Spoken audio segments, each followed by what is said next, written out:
శ్రీమాత్రే నమః. అందరికీ నమస్కారం అండి. ఈ వీడియోలో ఈ 2025 సంవత్సరంలో మహాలయ అమావాస్య ఎప్పుడు వచ్చింది, ఈ అమావాస్య యొక్క విశిష్టత ఏమిటి, ఈ అమావాస్య రోజు ఎటువంటి పనులు చేయాలి అనే విషయాలన్నీ కూడా ఈ వీడియోలో క్లియర్గా తెలుసుకుందామండి. అందుకని వీడియోని ఎక్కడ కూడా స్కిప్ చేయకుండా చివరి వరకు చూడండి. భాద్రపద మాసంలో వచ్చే అమావాస్యనే మహాలయ అమావాస్య అంటారు. మన హిందూ సాంప్రదాయంలో ప్రతి మాసంలో వచ్చే అమావాస్యను చాలా విశేషమైనదిగా భావిస్తాం. అయితే ఈ భాద్రపద మాసంలో వచ్చే ఈ మహాలయ అమావాస్యకు కూడా చాలా విశేషత అయితే ఉందండి. పితృదోషాల నుండి విముక్తి పొందే అమావాస్య కనుక దీనిని మరింత విశేషంగా భావిస్తారు. ఈ మహాలయ అమావాస్య విశిష్టత ఏమిటంటే, ఎవరైనా మన బంధువులు కానీ ఇంట్లో వారు కానీ స్వర్గస్థులైనప్పుడు వారు ఏ తిథిలో గతించారో తెలియనప్పుడు, వారి గతించిన ఏడాది వారికి శ్రాద్ధకర్మ చేయలేని వారు ఈ మహాలయ అమావాస్య రోజున వారికి శ్రాద్ధకర్మలు నిర్వహిస్తే వారికి పితృదేవతల అనుగ్రహంతో పాటుగా మంచి ఫలితాలు కలుగుతాయని ఒక నమ్మకం అయితే ఉంది.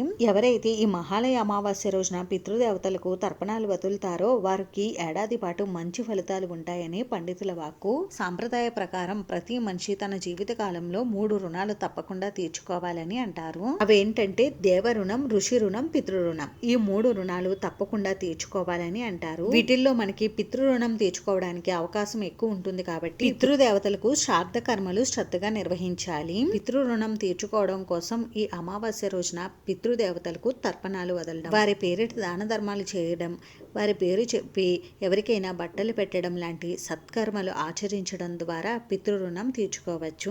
ఈ మహాలయ అమావాస్య రోజు నిర్వహించే ఆ సత్కర్మల వలన పితృదేవతలకు శాంతి సద్గతులు కలుగుతాయని అంటారు. మరి ఇంతటి విశేషత ఉన్నటువంటి ఈ మహాలయ అమావాస్య ఈ 2025 సంవత్సరంలో ఎప్పుడు వచ్చింది, అమావాస్య తిథి ఎప్పటి నుండి ఎప్పటి వరకు ఉంటుంది అనేది ఇప్పుడైతే తెలుసుకుందామండి. స్వస్తి శ్రీ చాంద్రమాన శ్రీ విశ్వపసు నామ సంవత్సరం దక్షిణాయనం వర్ష ఋతువు భాద్రపద మాసం 2025 సెప్టెంబర్ 20 శనివారం రోజు రాత్రి 11:43 అమావాస్య తిథి ప్రారంభమయ్యి 2025 సెప్టెంబర్ 21 ఆదివారం రాత్రి 12:06 వరకు ఉంది. మన హిందూ పంచాంగం ప్రకారం సూర్యోదయ సమయానికి ఏ తిథి ఉంటుందో ఆ రోజంతా కూడా మనం ఆ తిథిగా పరిగణిస్తాం. కాబట్టి ఈ 2025 సంవత్సరంలో మహాలయ అమావాస్య 2025 సెప్టెంబర్ 21 ఆదివారం రోజు అయితే వచ్చింది. అంతేనండి, చూసారు కదా. ఈ వీడియో మీకు నచ్చితే ప్లీజ్ లైక్ చేసి షేర్ చేసి సబ్స్క్రైబ్ చేసుకోండి. Thanks for watching.